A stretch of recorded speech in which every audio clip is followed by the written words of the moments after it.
guys, welcome back to another episode of Comic Penciling. It's my original series and I'm glad to get back to it. I know with comics it's inherent that I talk about storytelling, and that's what I focused on a lot in previous videos, but in this video I just wanted to cover pretty much the rendering process, but I wanted to take it, I wish I recorded a little bit earlier where I had worked out the pose, because you could have got to see a little bit of that. But in this video I want to show you how to get really tight pencil work, and because that's what I strive for. I tend to admire, you know, the tightest pencils. If a guy, if an artist, girl or guy, has a cool style, clean or not, I'll end up liking it. But I wanted to show what I admire most about pencil work, which is how clean you can get the lines and how almost they can almost not even need an inker. So I recently recorded a time lapse of me doing this character Shinobi from one of my favorite PlayStation 2 games, just games in general. It's the game Shinobi on PlayStation 2, and it's of this character that's been reimagined from way back. The original character was not this, but I really think it's a good imagining. I think the design work on this character is great. Just look it up online if you really want to see, you know, game screenshots or anything. But yeah, he's pretty much this really thin, athletic built ninja that, I don't know, they just nailed his design. He's got like these kind of glowing eyes on his headpiece helmet that has like this interesting kind of shape. Almost resembles it almost resembles Vader's kind of shape on his helmet, and yeah, just love it. So he also has a red scarf that really makes everything dynamic, and it contrasts with this blue streak that he makes when he dashes in the game, and it just, everything ties together so well. They clearly knew what they were doing. On top of that, the gameplay was actually good, and it was difficult, and I like difficult games. It wasn't too crazy, but it was definitely a harder game, and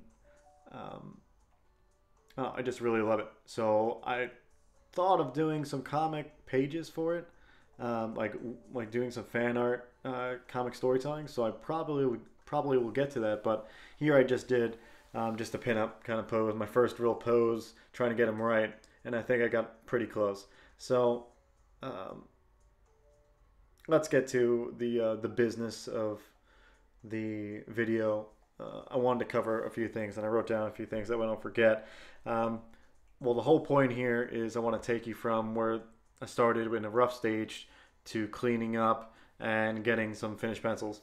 It would go to the inker at that point, or to color, or whatever. So I have a couple things that you can do to keep tight pencils, because really the best way to have tight pencils is to know your material and know your tools and be doing this for years.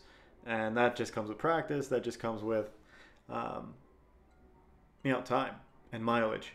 And just like anything else, the better you get, the more you're not thinking about the technicalities of the execution. You're thinking about, you know, the planning stages, the storytelling, and everything else just comes naturally. So all this will just come with time. And so the title is kind of clickbaity, kind of like a little bit of clickbait, but I still think there's things I can show you. So the tips I want to have for you, or that I want to give to you, are as follows. So number one is planning. So like I said, when you're experienced, a lot of this stuff happens in your head, and you see these pros doing these things and getting really great results, and you just don't realize all the years they've put in to be able to do all that planning in their head. So what you need to do is plan it out, either with having 2 sheets of paper and you do the rough sketch on 1 sheet of paper and then light box onto another one. That way you don't mess up the final paper. Or you can do what I'm doing in this video, and that's kind of using a lighter pencil in the beginning and really going light, and that way you're not screwing up the page too much if you do need to erase and whatnot. So yeah, step 1 is plan the hell out of it. You need to, like I said, keep the page as clean as possible by light boxing or using a light pencil in the beginning. All right, jumping ahead to a no-brainer, but I think when I was first starting out, I didn't believe how important it was, and that is keeping your pencil sharp. Pretty much sharpening your pencil is like just adding more focus to your lines. Like having a dull pencil can ruin some good planning and some good drawing, and it's just crazy that I just didn't think in the beginning that when I first started drawing that it would be that important, but it is. So sharpen your pencil often. To give you a gauge, I probably sharpened my pencil on this. I don't know. I think this whole thing took 4 hours or something, maybe 5 hours, but it's probably somewhere around I don't know, 10 times. I might have sharpened my pencil 10 times, of course, of this whole thing. So just to give you an estimate, if you're trying to gauge how sharp do I need to keep it. The way you keep your pencil sharp, I don't know. Well, I don't have a pencil with me, but if this was your pencil and you're drawing, you can learn this by doing good technique, but you need to slowly rotate your pencil as you're drawing to keep that tip on the sharp edge, and then you can not sharpen your pencil as much.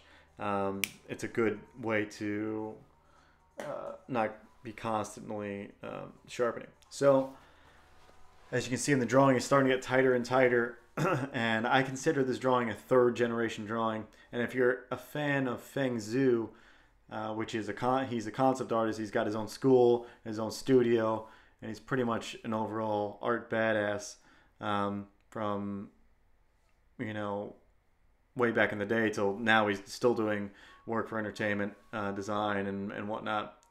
But I don't know if he coined this, but I've heard it from him, and it was pretty much a description of how many times do you refine a drawing down from erasing it away. So let's just say you sketch something out and you erase it once, and then start drawing, and you have a finished piece after that. That would be 2-generation drawing. It's like where the first generation is the first sketch, the next generation is after you erase it once. So this one here, I erased it 3 times. That would make this a 3rd-generation drawing, and that's where that term comes in if you're not light boxing and you're using the same paper. So that's where that term comes from. I think he coined it. I don't know. Either way, I think it's awesome to do this because you get a lot of the energy. You don't have to worry about losing the energy when you transfer. A lot of the times that happens. If you're using a light box, you need to be really careful that, yeah, you can get the lines right, but the energy in the lines is not necessarily going to be there when they transfer. So if you're lackadaisical and your mind's not in the drawing as you're doing the tracing from the light box, I'm not going to screw it up necessarily. It'll still be there, it'll still look like clean lines, but you're not going to have the energy. So you don't run the risk of that when you do a full erase and then work the drawing as a 2nd or 3rd generation drawing. Okay, so number 3, before you get onto tightened pencils, which I'm getting to here, you can see I'm starting to really tighten up the top of the head, and you can compare that to the bottom of the piece right now, and it's getting tighter at the top. So before you get to that tightened space, if you don't know anatomy and you don't know what you're doing as much as you got to be honest with yourself. Do I really know the anatomy under here? If you don't, and you don't know the costume, and you don't know everything. The more you build up and doing a strong underdrawing, the better. So this is what I can say. Uh, a lot of guys use blue pencil because maybe this is going to be scanned for ink and then it wouldn't matter. But if this was, pretend this was final. So what you need to do is, with a light pencil, draw in all the anatomy. Draw through is what I mean. If you know the term, it means drawing the things that are behind what's on your the opposite side of what you're drawing. So you need to draw the back side of the arm and kind of just draw through. You're going to see the contours of everything. And that's just going to help with you being familiar with your subject matter. You know, like I said, it's like the pros, they're really familiar with what they're doing. They've done it a million times, and that's why they can get these clean pencils with limited planning. And all the best ones still plan a lot. So what you need to do is, before you jump to the finals, get as much as you can down in the underdrawing. That way there's no guesswork. You can just focus on the line work. And I think that was an advice I took from, I don't know who told me. I think it could have been one of my mentors, but it could be just on a video. And I think it was Neil Adams that said the best advice he gives is that you should do as much legwork before you jump to permanent stuff. And I think he was talking about inks. So don't jump too early from inks to pencil, or from pencils to inks rather. But I think that still applies from rough pencils to tightened pencils, because you need, if you want to have really strong pencil work, you need to have the planning and the underdrawing. So get as tight as you can, or rather get as much information down on the page as you can, and understand what you're drawing. Look at reference and let the drawing speak for itself. That way there's no guesswork. When you get to the point of something on the page, you might have to look at maybe some other reference for rendering it, maybe how lighting works on a certain material, something like that. But you won't have to worry about if the core, the wireframes are good. The wireframes will be good on it. Means all the contours will work. So that was planning, sharpening your pencil, working the underdrawing to death. And I think there's also a quote from Frank Miller I just remembered. Frank Miller said something along the lines of, actually I don't know how it goes, but essentially he said something like, there's no such thing as too much planning. Like, there's no such thing as overthinking what you're about to do. So plan as much as you can. Another little tip, I think, yeah, let's make it number 4. It's testing things out on other pages. So the best way to not ruin your paper is to ruin other paper and not your final. So if you're having trouble with a leg or an arm, or you know, whatever, in your underdrawing, in your final, in your rough, whatever, if you really are having trouble, jump to another page, do a quick study, look up some ref, do some quick studies on another sheet of paper, get it to the point where you're like, all right, I kind of understand it better, and jump back to the page and continue working it from that point. Huge piece of advice.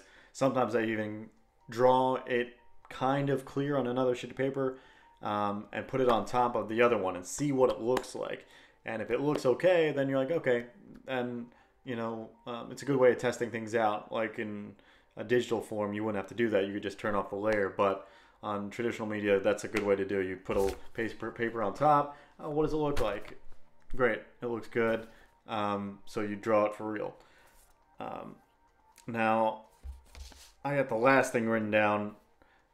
Number 6, which is something I kind of already stated, practice. This all comes from mileage, so all these things that I'm telling you to do are not really going to sit in the first time, like except for sharpening your pencil. If you get that down, good, you're on your way. But the other stuff, like working it on you know, other sheets of paper, and looking at reference and how to look at reference, and just knowing your tools. And like I said, the first 2 points of or the first 1 and 3, which was planning and how light do you really draw with your pencil, because you really can draw too light. It's possible to draw too light and you miss the information you drew, and it's possible to draw too heavy, because at that point you end up with, like I said, stuff you can't erase, and then it just gets muddy, and then for me that's a landslide of just crap. I end up like, if one thing's turned to crap, one thing turns to crap, it's like a ripple effect. Just in life, like in life, one thing turns to crap, everything starts turning to crap, and then you lose your mind. At least I do with how things turn out. I'm kind of an all or nothing kind of person in general, and if something doesn't work out, I tend to scrap it all. So I think that's maybe like a perfectionist's kind of point of view. Anyway, practice is gonna solve all these problems. Like it doesn't seem like these little drawings you're doing, or the little sketches you're doing, or these drawings you're doing for yourself, or like, this is fan art. I don't have to do this. This is something that I love the character so much that I want to do my own treatment of it, and I want to practice with it. I want to, maybe if I practice with it enough, it'll inspire something else I do. Point is, you need to be constantly drawing, and you're gonna eventually get to the point where you are so good. A lot of these steps will be muscle memory. You just do them, and and a couple of them for me are actually going that route, but I struggle so much, and I don't want to make it sound like art's at some point it's going to be not a struggle. It will always be a struggle to get what you want out on paper. I don't see that stopping for anything. So just know that it's always a struggle. Enjoy the struggle. Just like if you're working out, you enjoy the burn. Without you enjoying this crazy struggle of getting it right. Oh, you suck. Oh, you need to work on this. You need to, improve in this area, in that area. If you don't work on all these little things, you're never going to get better. And that little piece, what was it? Number 4, testing things out on other sheets of paper. That's the stage where you might want to do a complete study and take a little longer with it. So let's just say you don't know how light affects on metal. Do a quick study of a medieval helmet, in pencil, and see if you can get it to look realistic. Guaranteed, the piece you do for real is going to be awesome, because you just did the practice work, and it's going to be fresh in your mind. You're going to have some awesome memory of what happened when you drew, because one, you're going to do something as a copy and with reference, and the next time you're going to do it and apply it to your own work, and it's just going to come out great. So yeah, there's really not much to say besides those few things, because the rest, like I said, is practice. I really enjoy, obviously drawing. I got into comics first and foremost because I wanted to draw, and the storytelling thing I learned after. I was like, oh, this is what comics really are, is the storytelling. But I just always wanted to draw awesome shit. I just wanted to draw the best I could, and I still try. I still try to push my own envelope. You need to compare yourself to what you did yesterday. So as long as you're doing that and you're doing the studies, you're gonna be better and better, and guaranteed you're gonna be where you want to be if you keep working hard. Draw every day. Draw every chance you get. Get addicted to the burn, to the burn of art. There's like there's maybe a song you heard, like something about like a fire burning in your heart. Just don't let that burn out. Don't let it die out. Let it stay inside, and you'll have awesome results eventually. But yeah, I really liked what happened here on the page. And yeah, thank you for watching. You just kind of went through a lot of the process that I do for everything, for every panel, for everything I do. This is kind of like a pinup, not really a cover. I probably spend way more time on the cover. Oh, there's a little piece here. This is another little tip, little trick that I do, because I know when you ink something, when you ink on top of pencils, everything's going to turn into one value. However, when you're penciling, It's not the case. There is value. So if you press harder on a pencil, it'll come out darker, and value is all we see. So darker values are going to pop, and this is what I do here at the very end. The trick that I do for myself, because I can see it better, it might be inked and it might transfer in a different way later on, but for me, I use an HB lead on top of a 2H lead at the very end. I put on a contour, and I do a lot of the cross hatching with an HB because everything pops. I can see where the lines are clearly, and it just looks like I can shape things the way I want them to shape way better. So my advice is use a light pencil on the main part. At the very end, put some awesome line weights and polish and rendering and cross hatching with your HB lead or the darker lead, whatever darker lead you want to go with, and I guarantee it comes out better than what you would normally get with one lead type, because it's going to give just an added bit of value. Even if it's going to be inked, still do it. It's going to look awesome for you and your final result. So I signed the page, and like I said, I just want to thank everybody, as I always do, for watching my videos. I'm doing my best to put out as much as I can. I've got a lot going on my end with writing, Star Circuit, drawing designs, and everything for it. But I still want to do these videos, and comic penciling is one that I started with and I want to continue with. It's my passion. So if you're watching this around the time I'm publishing it, I'm about to do a competition piece for Go City Comics. They're doing a competition called 5x5 where you draw, well, you got a team together to draw, write, and letter a full comic, 5 pages of full comic in 5 days. Now that sounds pretty daunting. I know, same with me. It sounds crazy. But one, you could have a team, and two, you can really kind of just challenge yourself in this way. And if you can do something in this kind of tight a time range, that means you're getting close to being professional level, because I know those guys work about a page a day, with the exception of a few others that kind of have a different schedule. I know some work slower and work around it. But I want to get to the point where I can knock out a page a day.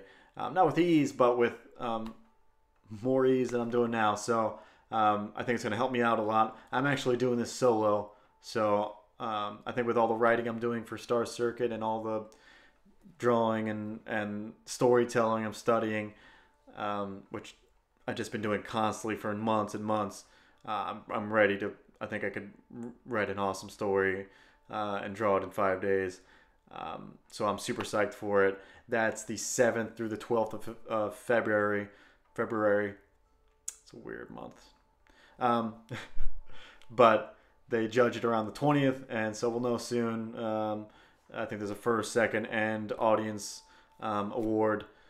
And even the 10 top finalists get printed in their anthology. So super psyched to possibly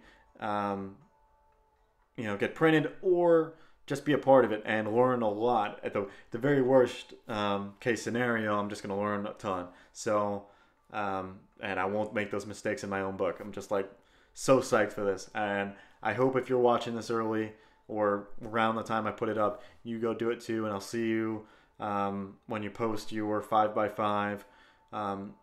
And yeah, in the comments, if you just want to direct me to some of your art, if you want to, maybe just put a link or tell me something you're having trouble with. But if you want to direct me to some of your art and show me your final pencils and maybe get some advice or just want to share, go for it. I'd be happy to help. I like doing critiques because when you kind of look at other people's art, it informs your own art. So I'd also recommend you, getting in there and also critiquing other people's around your level, and you can learn a lot that way. So please subscribe if you liked this video and you like my channel and you want to see more. And like if you liked it, put a thumbs down if you don't like it. But I hope you did. Trying my best. And yeah, I got a lot of things coming with Star Circuit and the rest. So look out for starcircuit.com. It will be coming. I promise. So you guys have a good night. Have a good one. Keep on drawing.